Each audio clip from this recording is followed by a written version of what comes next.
Hello everyone, welcome to Chandra's foodies destination.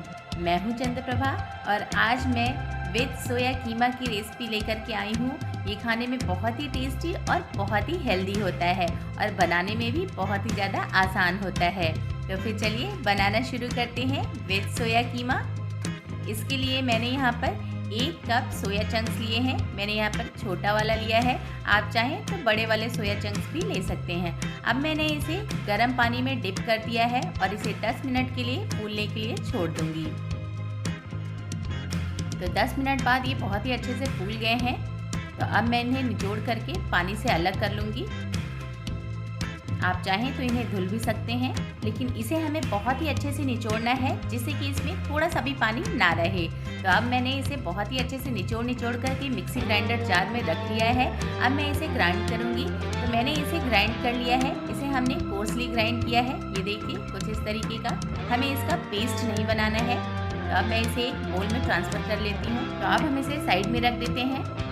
और मैंने यहाँ पर सब्जी में डालने के लिए 2 मीडियम साइज़ के प्याज लिए हैं, जिसे मैंने फाइनली चॉप कर लिया है।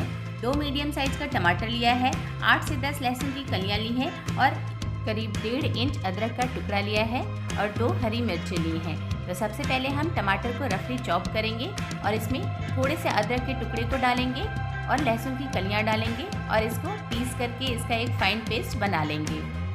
तो मैंने इसका एक बहुत ही अच्छा पेस्ट बना लिया है, ये देखिए। अब हम एक पैन गरम करेंगे और उसमें करीब 2 टेबल स्पून घी डालेंगे। इसमें घी या तेल ज़्यादा लगता है, आप इसे ऑयल में भी बना सकते हैं, लेकिन घी में बनाने से इसका टेस्ट बहुत ही बढ़िया आता है। तो आप इसे घी में बना करके ज़रूर ट्राई करें। अब हम इसमें ½ टी स्पून जीरा ऐड करेंगे, 1/4 टीस्पून से भी थोड़ा सा कम हींग ऐड करेंगे और 1 हरी मिर्च को मैंने यहाँ पर स्लिट करके डाल दिया है। अब हम इसे थोड़ा सा भूनेंगे, यानी कि सौटे करेंगे। और अब हम इसमें कटे हुए प्याज को डालेंगे और इसे अच्छे से ब्राउन होने तक भूनेंगे। तो इसे हमें ट्रांसलूसेंट होने तक ही नहीं पकाना है, इसे हमें अच्छा ब्राउन करना है। तो आप इसे ब्राउन करें, लेकिन मीडियम हीट पे। तो इसे हमें तब तक भूनना है जब तक ये बहुत ही अच्छे से ब्राउन नहीं हो जाता है। हमें इसे इवनली ब्राउन करना है, तो इसलिए मीडियम हीट का ध्यान ज़रूर रखें। अब आप देख सकते हैं ये बहुत ही अच्छे से ब्राउन हो गया है, लेकिन अभी मैं इसे आधा मिनट और भूनूंगी। तो यहाँ पर मैंने 1/4 कप फ्रोजन मटर लिया है सब्जी में डालने के लिए और आधा कप दही लिया है। तो दही में हम मसाले को ऐड करेंगे। तो मैंने यहाँ पर 1 teaspoon red chilli powder add किया है, 1 टीस्पून धनिया पाउडर ऐड किया है, ½ टीस्पून हल्दी पाउडर ऐड करेंगे और करीब ½ टीस्पून गरम मसाला ऐड करेंगे। तो हमें इसमें बहुत ज़्यादा मसालों का यूज़ नहीं करना है। और अब मैं इसे बहुत ही अच्छे से इसमें मिक्स कर दूंगी। आप चाहें तो मसाले को डायरेक्ट सब्जी में डाल सकते हैं, लेकिन दही में मिला करके सब्जी में डालने से इसका टेस्ट बहुत ही बढ़िया हो जाता है और मसाले बहुत ही अच्छे से फूल भी जाते हैं। तो आप भी इस तरीके से एक बार सब्जी में डाल करके देखें, आपको बहुत ही ज़्यादा पसंद आएगा। आप चाहें तो दही को स्किप भी कर सकते हैं, लेकिन दही से इस सब्जी का टेस्ट बहुत ही ज़्यादा बढ़ जाता है, इसलिए आप दही का भी यूज करें। तो अब आप देख सकते हैं प्याज का कलर बहुत ही अच्छा ब्राउन हो गया है, ये देखिए। तो अब इस स्टेज पर आप चाहें तो टमाटर वाली प्यूरी डालें या फिर दही वाला मसाला डालें। दोनों में से एक आप पहले डालें और एक बाद में डालें। तो मैंने यहाँ पर फ्लेम को बहुत ही कम पर रख करके प्याज को फ्राई किया था, इसलिए मैं दही का इस्तेमाल अभी कर रही हूँ। तो दही वाला मसाला मैंने अभी डाल दिया है और इसे अच्छे से भूनूंगी। कंटिन्यूसली स्टर करते रहें। जब भी आप किसी भी सब्जी में या कहीं भी आप दही डालें तो कंटिन्यूस स्टर जरूर करें, नहीं तो दही फटने लगती है। तो अब आप देख सकते हैं ये काफ़ी अच्छे से भून गया है। इसमें का जितना भी पानी था वो अच्छे से सूख गया है, लेकिन अभी इसे मैं 1 मिनट और भूनूंगी, जिससे कि मसालों से घी छोड़ने लगे। इस सब्जी को बनाने में बहुत ज़्यादा मसालों का इस्तेमाल नहीं होता है, लेकिन ये खाने में फिर भी बहुत ही ज़्यादा टेस्टी होता है और बहुत ही ज़्यादा हेल्दी होता है। तो आप इसे एक बार ज़रूर ट्राई करें। अब मैंने यहाँ पर टमाटर वाली प्यूरी डाल दिया है और इसे अच्छे से मिक्स करते हुए तब तक भूनूंगी जब तक कि मसाले अच्छे से भून जाएं और मसालों से तेल छोड़ने ना लगे। तो मैंने यहाँ पर घी डाला है, तो जब तक घी ना छोड़ने लगे मैं तब तक इसे बहुत ही अच्छे से भूनूंगी। और अब मैं यहाँ पर मटर के दाने भी डाल दे रही हूँ, जिससे कि मटर भी थोड़े से सॉफ्ट हो जाएं।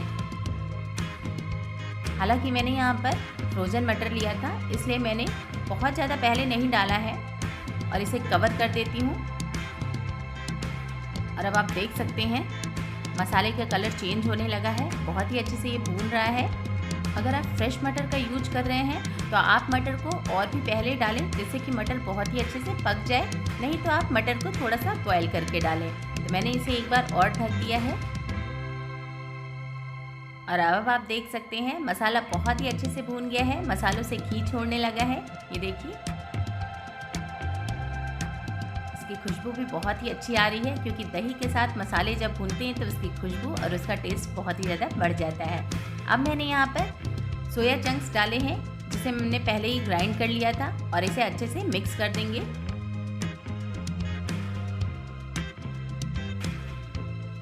इस सब्जी को आप कभी भी बना सकते हैं, आप डिनर में भी बना सकते हैं और लंच में भी बना सकते हैं। अगर आप लंच में बनाना चाहें तो आप थोड़ा सा इसमें पानी ज़्यादा डाल सकते हैं, और अगर आप डिनर में बनाना चाहें तो आप इसमें थोड़ा सा पानी कम डालें। मैं इसे 1 मिनट के लिए फिर से ढक दे रही हूँ, जिससे कि मसाले अच्छे से सोया में जज्ब हो जाएं। तो इसे 1 मिनट ढकने के बाद ही हम इसमें थोड़ा सा पानी ऐड करेंगे, क्योंकि ये काफ़ी ज़्यादा ड्राई होता है। तो अगर आप इसमें पानी नहीं ऐड करेंगे तो इसकी सब्ज़ी अच्छी नहीं बनेगी, बिल्कुल सूखी सूखी सी सब्ज़ी बनेगी। तो अब करीब 1 मिनट हो गया है, इसे फिर से अच्छे से मिक्स कर देंगे। और उसके बाद अब हम इसमें 1 कप पानी ऐड करेंगे और इसे अच्छे से मिक्स कर देंगे। और अब हम इसमें स्वाद अनुसार नमक ऐड करेंगे, तो टेस्ट के अकॉर्डिंग नमक ऐड करें और इसे अच्छे से मिक्स कर देंगे। और मिक्स करने के बाद हम इसे फिर से ढक करके करीब 2 से 3 मिनट के लिए पकाएंगे।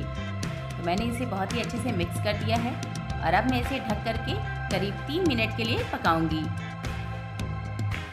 तो अब करीब 3 मिनट हो गए हैं, हम सब्जी को चेक कर लेते हैं।